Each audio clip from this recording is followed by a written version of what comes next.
मेरठ से आई एक खबर आज सुबह से लगातार चर्चा में है। वहां पर एक महिला ने अपने प्रेमी के साथ मिलकर अपने पति की हत्या कर दी। आरोप है कि महिला ने पहले वारदात को अंजाम दिया, फिर अपने प्रेमी के साथ वो पहाड़ों पर घूमने तक चली गई। वापस लौटी तो खुद ही सारी कहानी घर वालों को बताई, जिसके बाद महिला के माँ बाप ने लोगों को बताया और बात पुलिस तक पहुंची। दोनों आरोपियों को अब न्यायिक हिरासत में भेज दिया गया है। लेकिन सबसे पहले आपको दिखाते हैं वो तस्वीरें जो अभी हमको कुछ देर पहले मिली है।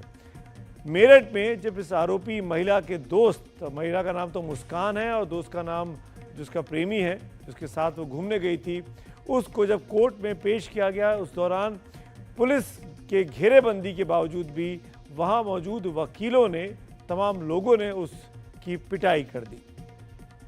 तब वकीलों ने आरोपियों को घेर लिया, चारों तरफ से पिटाई की गई। पुलिस कस्टडी में आरोपियों के ऊपर हमले की कोशिश हुई है। अचानक सैकड़ों की तादाद में वकील अदालत के बाहर जमा हो गए थे, जिसका एंटिसिपेशन पुलिस के पास नहीं था। दरअसल पुलिस को भी पता चल गया था कि अदालत के बाहर वकीलों की भीड़ इकट्ठी है, जिसके बाद पुलिस फोर्स वहां पर बढ़ाई गई, तैनाती भी बढ़ाई गई। लेकिन पुलिस ने घेरा बनाकर आरोपियों को बचाने की कोशिश भी की और दोनों आरोपियों को वकीलों से बचाते हुए इन तस्वीरों में वो दिखाई भी देते हैं। साहिल इस व्यक्ति का नाम है, इस आरोपी का, जो कि मुस्कान का प्रेमी बताया जा रहा है। इन्हीं दोनों पर आरोप है सौरभ की हत्या करने का। पीली टी शर्ट में आप साहिल को देख सकते हैं। पुलिस वाले जान बचाकर उसकी वहां से निकालते हुए, वरना वकीलों के बीच में भीड़ के बहुत ज़्यादा रोष था, गुस्सा था, और अगर ये पुलिस नहीं बचाती तो न जाने आज मेरठ के इस अदालत परिसर में क्या हो जाता।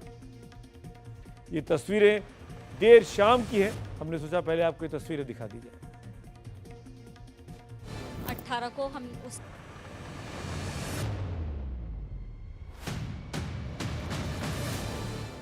को हम उसने हमारे सामने आके बताया है कि मम्मी ऐसे ऐसे हमने सौरभ को मार दिया है, कि सौरभ इससे ब्लाइंड लव करता था, लड़की ही बदतमीज थी हमारी। लड़की ही बदतमीज थी हमारी। वारदात की पूरी कहानी को समझने से पहले एक एक किरदार को पहचान लीजिए। ये हैं कविता रस्तोगी। कि सौरभ इससे ब्लाइंड लव करता था, लड़की ही बदतमीज थी हमारी।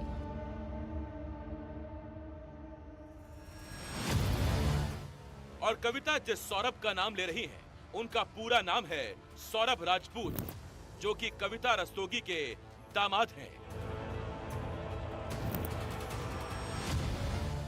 सौरभ की हत्या हो गई है और हत्यारा कोई और नहीं, सौरभ की बीवी ही है, जिसका नाम है मुस्कान। वारदात में एक और किरदार है, जिसका नाम है साहिल। साहिल मुस्कान का प्रेमी है। आरोप है कि पति की हत्या के लिए मुस्कान ने अपने प्रेमी साहिल की भी मदद ली है। बदतमीज लड़का साहिल उसे नशे करवा रहा है। जी फांसी होनी चाहिए। ये मेरठ का ब्रह्मपुरी इलाका है और यही वो घर है जिसमें वारदात को अंजाम दिया गया। फिलहाल पुलिस ने इस मकान में ताला लगा दिया है।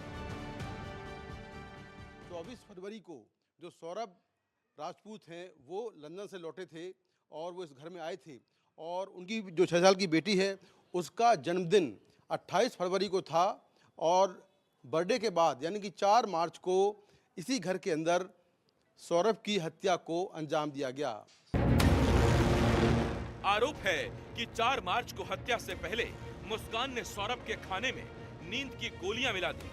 जब सौरभ बेहोश हो गया तो उसकी पत्नी मुस्कान ने अपने प्रेमी साहिल के साथ मिलकर सौरभ के 15 टुकड़े कर दिए।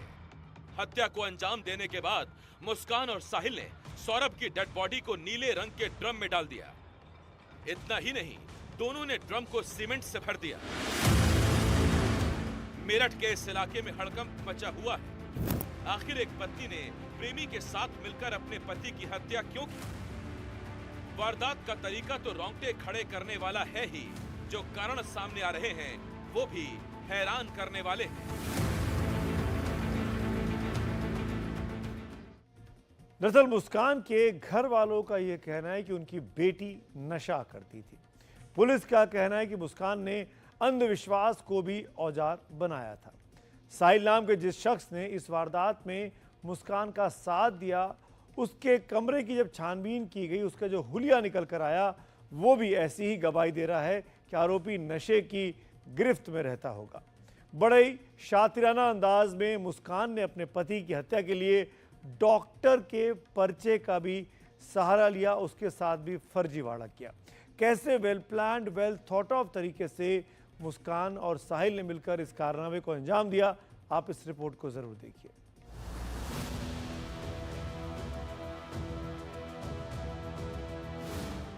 मेरठ के इंदिरा नगर के रहने वाले सौरभ और मुस्कान ने 2016 में प्रेम विवाह किया था। हमें जानकारी मिली है कि शादी के बाद मुस्कान के कहने पर सौरभ ने मर्चेंट नेवी की जॉब छोड़ दी थी। प्रेम विवाह और जॉब छोड़ने के फैसलों की वजह से ही सौरभ की घरवालों के साथ अनबन हुई और बात इतनी बिगड़ गई कि सौरभ और मुस्कान अलग होकर किराए के घर में रहने लगे। 2019 में मुस्कान ने एक बेटी को जन्म दिया और कहा जा रहा है कि इस दौरान सौरभ के दोस्त साहिल के साथ मुस्कान की नजदीकियां बढ़ गई। ये बात जब सौरभ को पता चली तो पति पत्नी में इतना विवाद हुआ कि बात तलाक तक पहुंच गई। तब सौरभ जॉब करने के लिए दोबारा 2023 में विदेश चला गया। 28 फरवरी को सौरभ की 6 साल की बेटी का जन्मदिन था, जिसमें शामिल होने के लिए वो इस बार भारत आया था। लेकिन इस बीच मुस्कान और साहिल के रिश्ते काफी आगे बढ़ चुके थे और सौरभ को रास्ते से हटाने की योजना भी बन गई। इसके लिए तारीख चुनी गई 4 मार्च। तब तक इसको जानकारी होगी फरवरी में ये वापस आएगा। सौरभ 22 फरवरी को इसने पहले से प्लानिंग कर रखी थी। इसने चाकू खरीदे, ये गई शॉप पे शारदा रोड पे, वहाँ पे इसने 2 चाकू खरीदे 800 रुपये में। मुर्गा काटने का नाम लेके, चिकन काटने के लिए मुझे चाकू चाहिए, चिकन काटने चाकू लिया इसने। ये आई है 24 तारीख को, ये आया। उससे पहले ही इसने एक और प्लानिंग की थी इसको बेहोश करने की। तो इसने अपना एक बहाना बनाया कि मुझे एंग्जाइटी की प्रॉब्लम है। वहीं पे पास में ब्रह्मपुरी में एक डॉक्टर है, उनके पास गई, उसने अपना इलाज कराया। जो डॉक्टर दवाई पर्चा लिखते हैं एंग्जाइटी की, उसने इसको गूगल में सर्च किया। गूगल में सर्च करने के बाद जिस तरह डॉक्टर ने पर्चा रखा, खाली पर्चे पे इसने फिर वही साइन, वो पर्चे पे वो दोनों दवाइयाँ लिखी। खैर नगर में आके वो उसने दवाइयाँ परचेज की हैं। 24 तारीख को ये वापस आया है। इसने प्लान किया था शराब में इसको दवाई मिला के सुलाने का। उस दिन भी प्लानिंग थी इसकी। शराब में दवाई भी मिलाई इसने, एंग्जाइटी वाली जो थी, नींद की गोली टाइप की थी। तो वो उस दिन उसने शराब नहीं पी।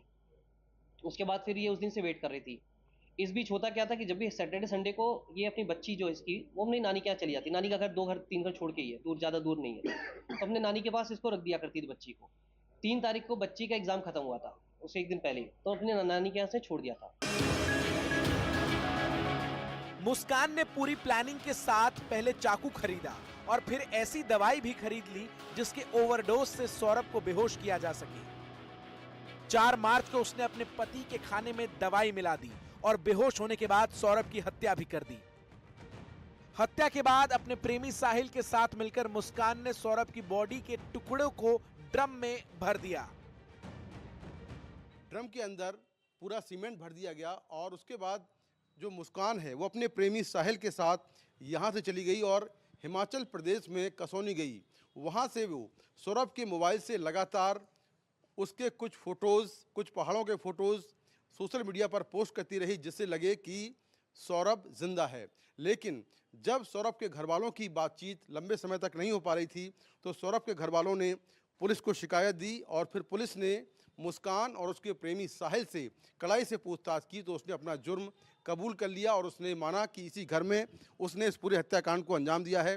पुलिस ने घर से वो ड्रम बरामद किया जिसके अंदर सौरभ के शव के टुकड़े पड़े हुए थे और ड्रिलिंग मशीन से वो सारे टुकड़े निकाले गए हैं जिनका पोस्टमार्टम किया गया। जो अवशेष मिले थे उनकी डीएनए जांच भी होगी। अभी तक हमने आपको ये नहीं बताया कि आखिर एक पत्नी ने अपने प्रेमी के साथ मिलकर पति की हत्या क्यों की। ये मुस्कान के प्रेमी साहिल के कमरे की तस्वीर है। पीली कमीज में लंबे बालों का जूड़ा बनाए पुलिस की गिरफ्त में ये साहिल है। साहिल के कमरे को देखकर अंदाजा लगाया जा सकता है कि वो नशे का आदी है। साहिल किराए के जिस कमरे में रहता था उसकी दीवारों पर नशे से जुड़ी हुई तस्वीरें हैं। मुस्कान के माता पिता ने भी एनडीटीवी को बताया कि साहिल नशा करता था और उसके साथ मुस्कान भी नशे की गिरफ्त में थी। एक सवाल ये है कि सौरभ से चलो रिश्ते खराब थे, मारने की वजह क्या है, मतलब ये कुछ बताया आपने? मारने की वजह ये बताइए कि उसका दोस्त उसे कह रहा था कि अब हम नशा नहीं कर पाएंगे, ये हमें रोकेगा। अच्छा, नशे की वजह बताइए कि हमें करने को नहीं मिलेगा अब नशा। मतलब साहिल साहिल बोल रहा था मेरी बेटी को कि अब हमें नशा करने को नहीं मिलेगा, इसलिए इसे मारना पड़ेगा। मुस्कान के माता पिता का कहना है कि उनकी बेटी पूरी तरह नशे के जाल में उलझ चुकी थी, इसी वजह से उसका वजन भी घट रहा था। मुस्कान अपनी बेटी को भी इसीलिए नाना नानी के घर में छोड़ देती थी ताकि नशा कर सके। हम वो वहाँ पे थे लंदन में, हमने कहा सौरभ ये बहुत पतली हो गई है, 10 किलो वजन इसका कम हो गया है। हमें ये लग रहा था कि उनकी याद में हो रही है, हमें ये नहीं पता था कि वो बदतमीज लड़का साहिल उसे नशे करवा रहा है। वो अकेला रहना चाहती है शुभी, वो ये कहती थी कि मम्मी ये नानी के आपके पास रहना चाहती है। हमने कहा भाई बचपन से हमारे साथ रही है, रह रही है, कोई दिक्कत नहीं। तो क्या मुस्कान और उसका प्रेमी साहिल दोनों पूरी तरह से नशे में फंसे हुए थे? क्या वारदात वाले दिन भी मुस्कान और साहिल ने नशा किया हुआ था? बात सिर्फ नशे की है या वारदात का तंत्र मंत्र से भी जुड़ा कोई एंगल है? ये मुस्कान ने पूरा प्लानिंग मुस्कान की थी। साहिल की माँ के नाम पे? हाँ, साहिल की माँ मर चुकी है। क्यों मर चुकी? साहिल की माँ के नाम पे नहीं था, जो मैसेज आते था, मैसेज में वो ऐसे दिखाती थी कि माँ अवतरित होके आई है और माँ बात कर रही है इसमें। हाँ, तो उससे ये कंट्रोल में रहता था, कुछ भी होता था कि माँ को। तो नवंबर के आसपास इसने ठाना कि मैसेज आया कि इसका वध करना है, पति का, सौरभ का। नवंबर से ये प्लानिंग कर रहे थे। उस समय ये जगह ढूंढ रहे थे कि मार के हम गाड़ेंगे कहाँ। वो फाइनेंशियल एक तो दिक्कत थी, इसको शादी कर ली थी, इसको बहुत ज़्यादा इनको दिक्कत थी, और इसी वजह से सौरभ के घर वालों ने इसे घर से निकाल दिया था। ये किराए पे रह रहा था। उसने ये प्लानिंग की थी नवंबर में कि इसको मार के कहीं गाड़ देंगे। गाड़ने के बाद मैं ये बता दूंगी कि ये वापस चला गया अपना वहाँ, ये विदेश चला गया, वापस नहीं आएगा। उस समय इसका दोस्तों से भी कई पूछा कि मैं पूजा का कुछ सामग्री गाड़ना चाहती हूँ। फिर एक हिंट किया इसने कि अगर कोई मर्डर हो जाए तो कहाँ गाड़ा जाएगा, तो इसके दोस्तों ने सबने मना कर दिया था। पत्नी और प्रेमी ने मिलकर पहले सौरभ की हत्या की, बॉडी के टुकड़े किए और फिर उसे ड्रम में भर दिया। 14 दिनों में सौरभ का शव सीमेंट से भरे ड्रम में इस कदर सील हो चुका था कि उसे निकालने के लिए पुलिस को हथौड़ी का इस्तेमाल करना पड़ा।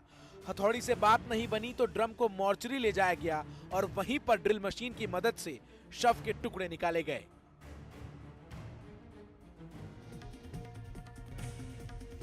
रोंगटे खड़े कर देने वाली घटना है। अपने पति की हत्या के बाद मुस्कान साहिल के साथ पहाड़ों पर चली गई और जानबूझकर उसके सोशल मीडिया अकाउंट से वहां की तस्वीरें, यानी सौरभ के सोशल मीडिया अकाउंट से वहां की तस्वीरें पोस्ट की। मकसद ये था कि दुनिया को लगे कि उसका पति यानी सौरभ जिंदा है और वो पहाड़ों पर कहीं घूम रहा है। लेकिन भेद जल्द ही खुल गया और ये काम किसी और ने नहीं, खुद मुस्कान ने किया। मुस्कान ने खुद अपनी मां को सारी कहानी बताई। प्रेमी के साथ पति की हत्या को अंजाम देने के बाद मुस्कान ने लोगों से कहना शुरू कर दिया कि उसका पति सौरभ किसी हिल स्टेशन पर घूमने गया है। फिर मुस्कान और साहिल सौरभ का फोन लेकर हिमाचल प्रदेश के कौसानी गए और लोगों को गुमराह करने के लिए सौरभ के फोन से उसके सोशल मीडिया पर कौसानी के कुछ वीडियो अपलोड कर दिए। लेकिन जब सौरभ का फोन काफी दिनों तक अटेंड नहीं हुआ तो उनके परिजनों को शक हुआ और उन्होंने मेरठ के ब्रह्मपुरी थाने में शिकायत दर्ज करा दी। पुलिस ने जब मुस्कान और साहिल को हिरासत में लेकर सख्ती से पूछताछ की तो दोनों ने अपना जुर्म कबूल कर लिया। लेकिन इसके पहले मुस्कान ने खुद अपने घर वालों को पूरी वारदात की जानकारी दे दी। घर वालों ने न केवल पुलिस तक ये खबर पहुंचाई बल्कि बेटी के लिए फांसी की मांग भी कर रहे हैं। जो भी एलिगेशन लगे हैं, जो भी है, वो हम ही ने उसे अरेस्ट करवाया है। उसने हमारे सामने आके कन्फेस करा था कि मैंने ऐसा ऐसा कर दिया है सौरभ को। हमने कहा, हम एकदम तुरंत थाने ले गए उसे 4 बजे। और कब कन्फेस किया था? कल करा था 18 तारीख को। 17 को आए थे वो, 18 को उसने हमारे सामने आके बताया है। क्या बताया था आपको? कि मम्मी ऐसे ऐसे हमने सौरभ को मार दिया है। जी फांसी होनी चाहिए, फांसी होनी चाहिए। उसने जीने का हक खो रखा है, ऐसे इंसान को जीने का नहीं। पुलिस ने इस केस में मुस्कान और उसके प्रेमी दोनों को आमने सामने बैठाकर पूछताछ की है। फिलहाल जो खुलासे हुए हैं वो हैरान करने वाले हैं। हो सकता है आगे अभी और चौंकाने वाली बातें सामने आए। माँ बाप ने कितना बड़ा पत्थर अपने कलेजे पर रखा होगा ये सोच के कि उनकी बेटी ने क्या कारनामा कर दिया। तभी माँ बाप कह रहे हैं कि कानून ऊपर है, बेटी को सजा मिलनी चाहिए।